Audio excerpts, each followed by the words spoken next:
Our veterans need your support. Foxfield Farm for a Recovery Mission is a not-for-profit organization that has been established to provide an equestrian groundwork training program for U.S. veterans with PTSD and related issues incurred through military service. This curriculum will be offered at absolutely no cost to any veteran participating in the program. This foundation will also incorporate the repurposing of rescue horses and locating new, responsible owners. The synergy of the work invested by the veterans to aid the recovery of these horses is equitably therapeutic. Please go to our website to be a supporter, www.foxfieldrecoverymission.org. Thank you. Join me, Susan Regan, host of Connecticut Valley Views, the most widely watched interview program on Connecticut Public Access TV. Proof to the people is the byline, insight without bias, generating a 360 perspective. Our mission is to focus on topical subjects with thought-provoking interviews regarding municipal leadership, current affairs, educational and political topics, as well as key destination points in New England. And here's your host for Connecticut Valley Views, Susan Regan. Hello, and thank you for joining me today. We are at the Baton Olaman Mosque down in Meriden, Connecticut. We're going to have a very interesting, informative, and educational interview.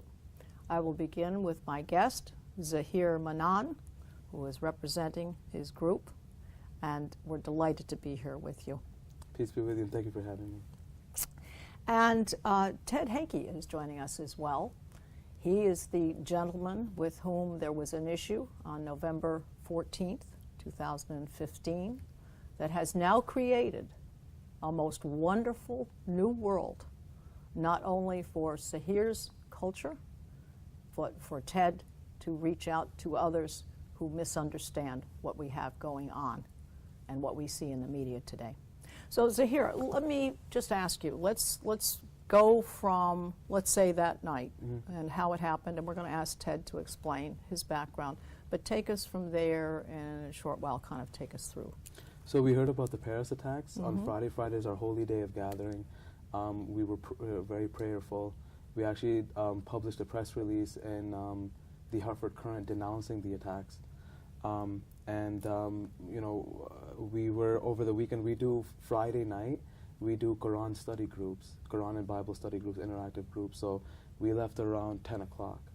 And shortly thereafter, the shots were fired, but we didn't realize that until Sunday because we had gone to a Quran and Science Symposium over the weekend.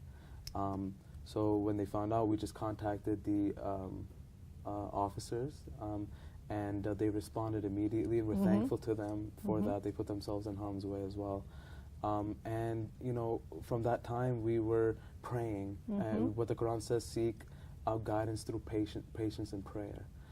So everybody, you know, was calmed down by us getting together and coming back and not being afraid to come back. And that's when, you know, our community was wondering, you know, who it was, what had happened. So we were being patient, and we were supporting the police officers as much as we could. So we found out, when we found out, and we found out that, you know, we invited him, and then he also wanted to reach out to us, so it was mutual.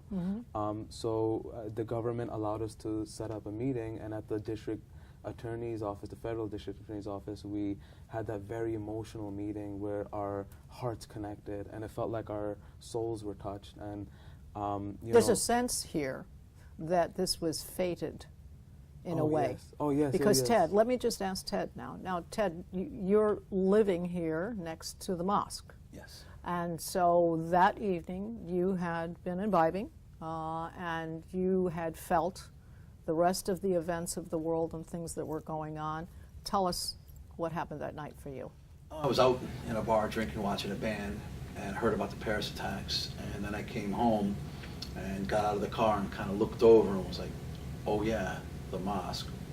What am I going to do about this? And I wasn't sure if there was any extremists over there because I had no knowledge of Islam. I knew nothing, just knew it was a mosque.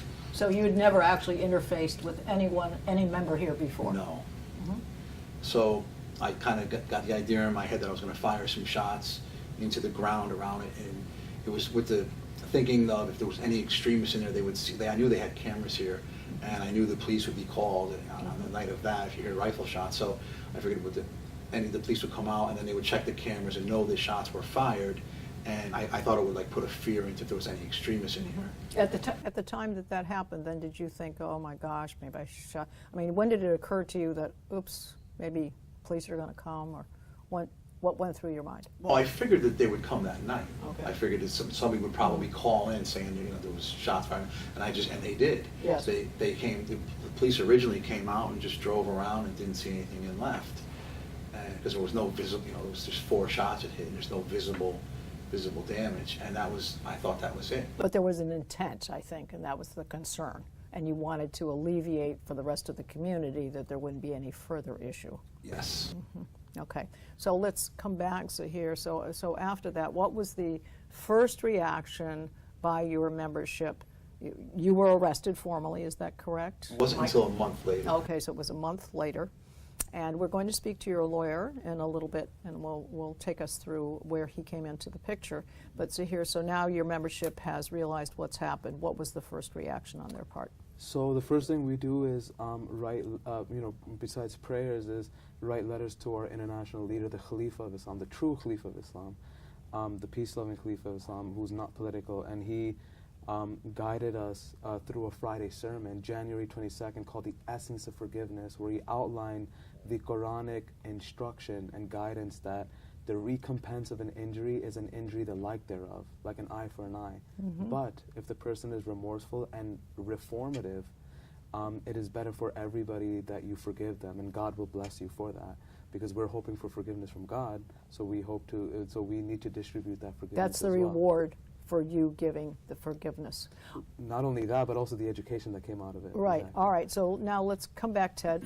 You said you didn't get arrested till a month later, and you said there was a meeting at the town hall. At what moment did you suddenly say, I've had an epiphany? It wasn't that you were afraid and you had to say you're sorry so you wouldn't get into trouble. Where did you genuinely in your heart say, oh my God, these people are phenomenal?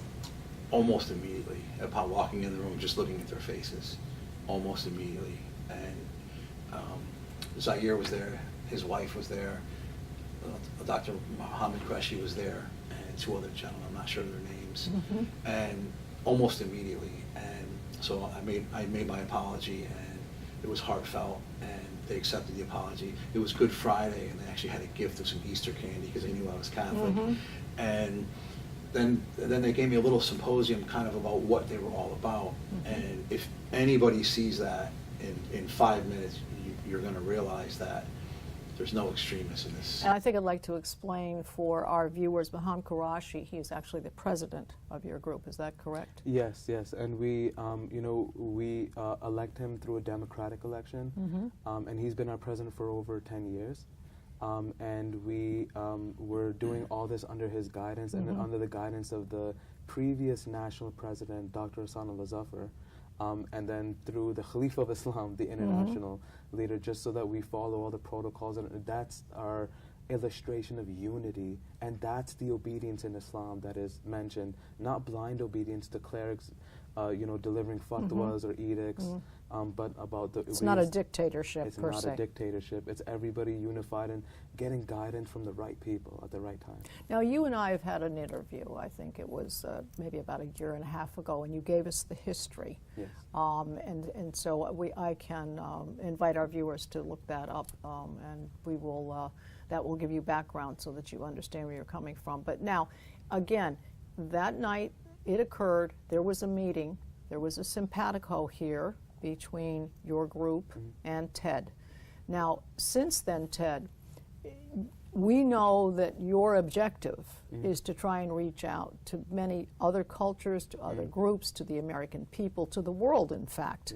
And you've just come back from a major convention down in Pennsylvania, am I correct? Exactly. And you are trying to get the word out that the Quran is not the fire Bible. It is actually generally a prayer Bible, if I may use those words. And so now, Ted, what have you done on your part to try and impart that to your friends and your Marine buddies and so forth? What have you Well, been going doing? right to the source of what created all my hatred is social media and people putting misconceptions of the Quran up. That was the only education I had of Islam was social media. And of course, it's just painted in such a negative light, and it's all lies. People would put just misquotes up. They would take a little piece of a verse out with no explanation and print that, and you start to believe that. And so that's where I'm. So this is back and forth on Twitter or Facebook or what? Yes, That's all yes. happening there. Okay. People would create a picture and say the Quran says you must kill all Jews and Christians. So I started believing that. And then when more and more attacks start happening, I started thinking it was okay. They're just carrying out what their holy book says. That's what we're kind of led to believe. And then I found out after a short education that that's not the case at all. And I realized that the Quran is completely against. So what have you been doing now? You've actually spent quite a bit of time trying to change the perception. So you've been speaking to people in person. Yes. You were down in Pennsylvania, is that correct? Yes. And you gave a speech, you Yes. gave a presentation there. How was that received? Oh, just very, very. And well. who were you speaking to? Who was your audience? It was the whole Amadeus who went to the convention. So there was 8,000 people there, and I met a lot of the people there that I got there. I had been on social media with Facebook and Twitter. So you see pictures, then all of a sudden I get there. Oh yeah, I know you. I know you. We met, but it was everybody treated me as this never happened. It was kind of, and when everybody would bring it up, it was like it usually would be people doing reports and things. They would bring it up and they would say right away, "Oh, we don't want to talk about that anymore. That's not TED anymore." They would say that's what happened in the past. We want to focus on what's going on now. And it was even on.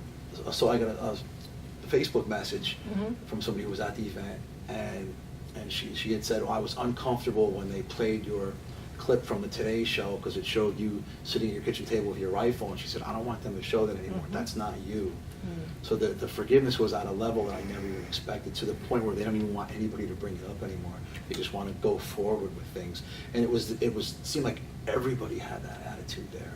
All right, now if you do you get any hate mail? Let's be honest, are there two sides to this, or do you just finding total support? This is what surprised me the most.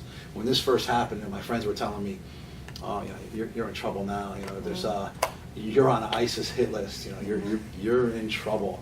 And I thought just in general that the mail coming in, messages coming in were going to be hate mail from Muslims around the world. It's been the opposite. I haven't gotten any. Everything has been, "Thank you for apologizing. Thank you for standing up. Thank you for admitting you were wrong.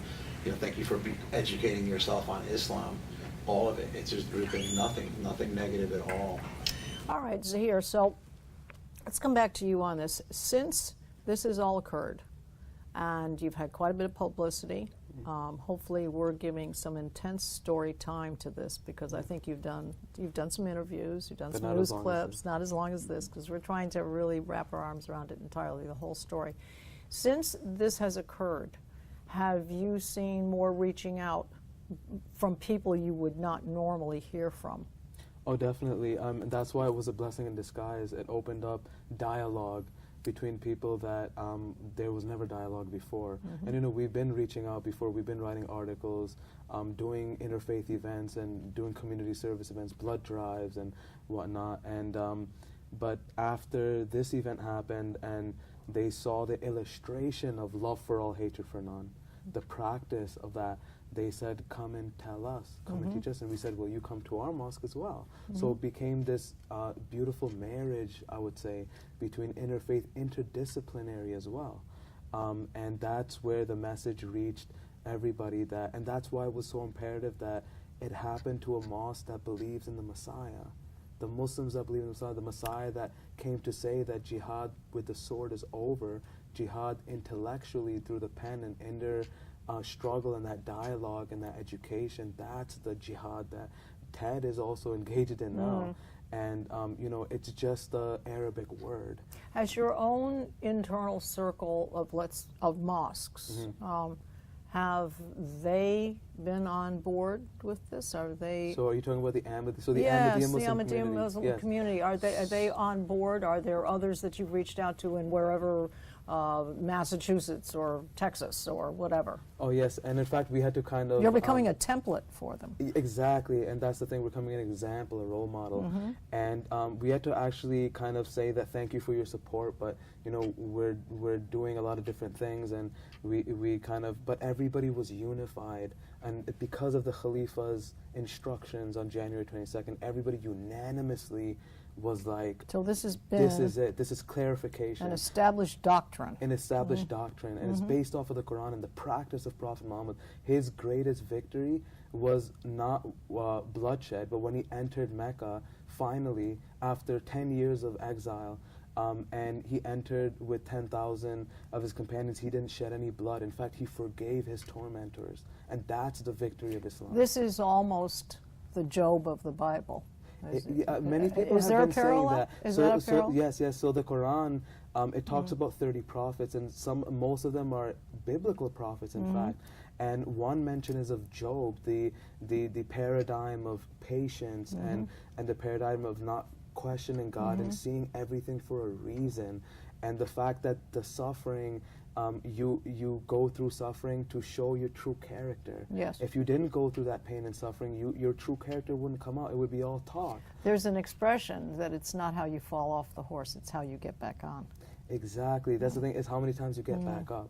And that's what we did based off of the Quran. And it was a Quranic verse that was manifested here. It said, you were enemies one of another, but God united your hearts in love.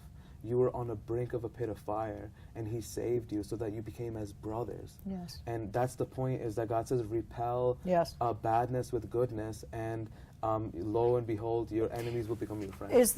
Is this turning the other cheek, or is it taking it one step further? Because it seems to me turning the other cheek is kind of like not noticing what's just been done to insult you or harm you or your family. Right. This is, I've just been hit, but I'm going to reach out anyway. So this is about justice, and that's what justice is all about. It's conditional, that eye for an eye, and then that forgiveness is also conditional. First it mentions an eye for an eye, and then it says, but if there's something good that comes out of it, the person is reformative, then forgiveness is better, and God is ever forgiving. His mother attributes are ever merciful, most forgiving. So yes, it's all conditional, and you can see the benefit of that forgiveness in this situation. So it depends on the situation. That's what Sharia is. Sharia is talking about the situation and all that kind of stuff. It's not about imposing your beliefs on the political system. It's about practicing your faith within the confines of the laws of your land. Well, let me ask one other question, because we do want to bring Mr. Cohen in on this, which is very important, I think. If in fact we feel that things have changed, and I'm going to ask both of you this, do you feel, let's refer to it as cable television, mainstream media, do you feel that media is driving the anger? And in this way, having this interview, we are trying to use media here to present the other side in order that you can meet your objective. Do you feel that they are agitating people? They are the ones that are creating the conflict, and because that's how they get viewers. So the Khalifa of Islam, actually a few months ago, he's the one that mentioned at a international peace symposium that he holds every year. He said that the press and media are the oxygen for ISIS and for these terrorist groups. But he said that, our community can use press and media and benefit and avail it to send a good message out. And again, based on the guidance of the Khalifa, this is what you get out of obedience. You get an example, you get a true miracle today of biblical and Quranic proportions. Because as I said before, that the press and media influence a lot of people. ISIS is very small in number. They've only been here for a few years, and they're getting press and media like they've been here forever. They're the representatives of Islam. That's not fair. And that's not fair. We've been here for over 1,400 years. Our community has been here for over 100 years denouncing terrorism and that violence, and our Khalifas have been here for over 100 years. ISIS has only been around for a few years, so I'll leave it to that. Well, Ted, your viewpoint on it, you feel that they agitate? Oh, absolutely. And they only push the bad. And one thing at the convention I learned, it was at all different booths, things like that, and something that Dr. Qureshi from here has a big part of it. It's humanity first. And they show all that the churches, they built a hospital in Guatemala, they built 6 schools, They have they put all kinds of wells in Africa, and all kinds of disaster relief. There's just countless things that they do, and this is, I was never told that. As a matter of fact, there's things I've seen on social media that say, have you ever seen a Muslim hospital? Have you ever seen Muslim charity? And you start to go, oh yeah, but they don't show these things. And I saw that was the first time I ever saw it. And it was Humanity First, and it was just that they do so many things, and I'm like, wow, they never get any coverage. Unfortunately, it's a very sad story. If it bleeds, it leads. Yes. And in this particular case, but I think that people are becoming more receptive. I don't think it's even more receptive. I think people are welcoming. They want peace. Yes. They don't want conflict anymore. We've had so much of it in so many directions, in so many ways, and I think that people are really hoping that someone is bringing a better message. Something that's more constructive to the scene, because people's lives on an everyday basis, there's enough conflict as there is. So that's the thing, they have to be a little bit more responsible, because they can create that violence, they can stir that up. And the thing is, we want to be preventative. An ounce of prevention is better than a pound of curing. Yes. And that's what we want to do, is that we want to take the peace back and the justice back. And if we highlight that, maybe there'll be more people who get educated about the peace. Yes. All right. Well, Ted, it's been a pleasure. I appreciate your time, your story, your honesty. I think the real message is coming from everyone, but particularly you.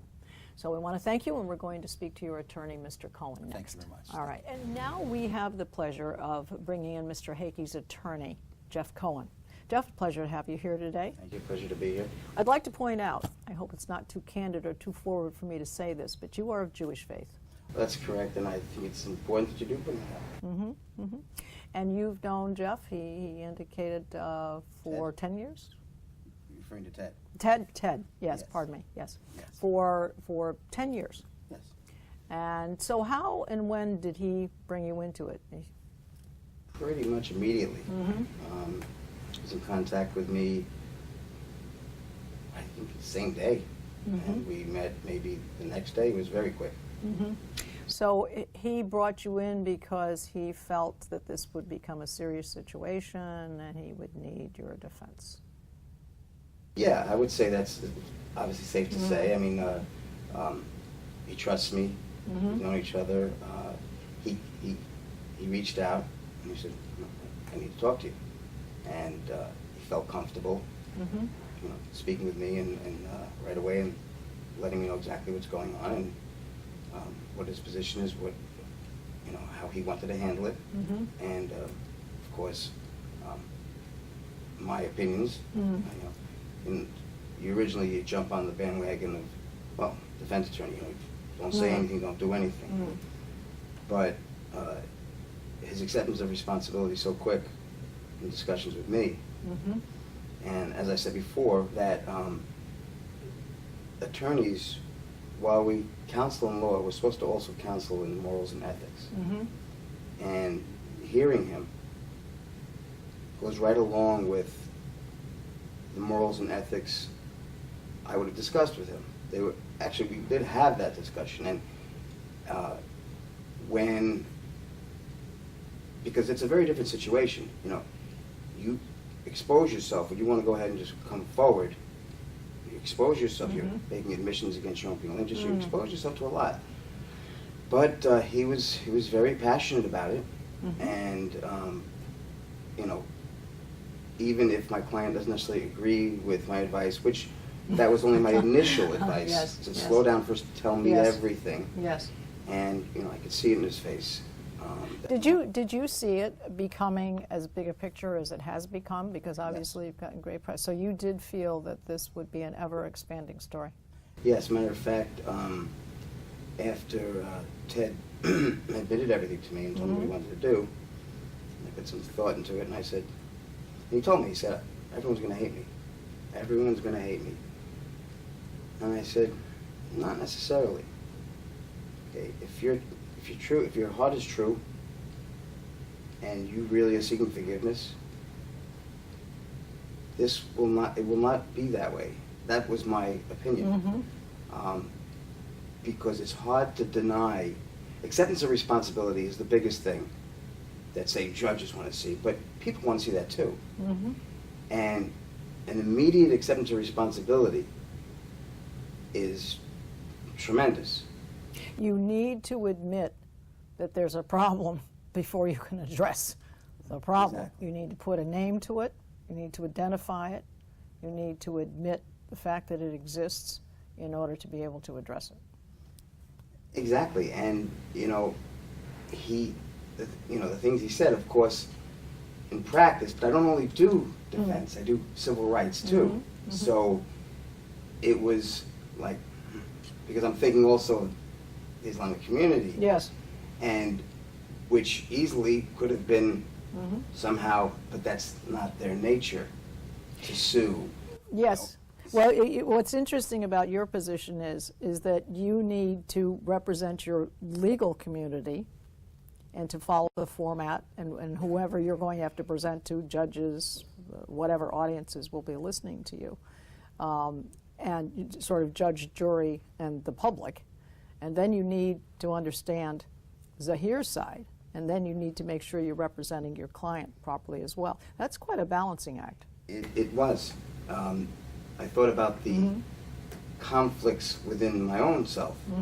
I have a background in my studies in theology, so that was very helpful. Because this case is, you hear about shootings all the time, but this is very different in so many ways. And through my experience, when certain things are handled a certain way, and everything falls into place, especially when you can actually achieve that forgiveness. Because even if they didn't forgive him, Yes. he would have still done everything he did. Like, I'm not talking about the incident, but he would have still worked on teaching, trying to express his, try to defend Islam.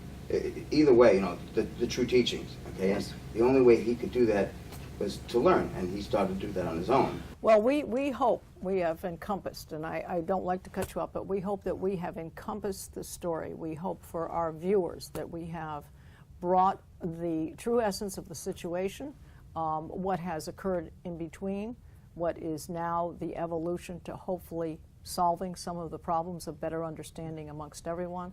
And I appreciate your time, Zahir. I certainly appreciate your time, Mr. Cohen, for being here with us, and I wish you the very best of luck, and we hope that Connecticut Valley Views has helped to bring this story to light from all angles. Absolutely. And So we encourage people to visit mosques and synagogues and churches. There you go. You have the invitation. So I'd like to thank you for joining me today. You can see us on Facebook. You can see all of our programs on ctvalleyviews.com. This is Susan Regan. Thank you for joining me and bringing proof to the people.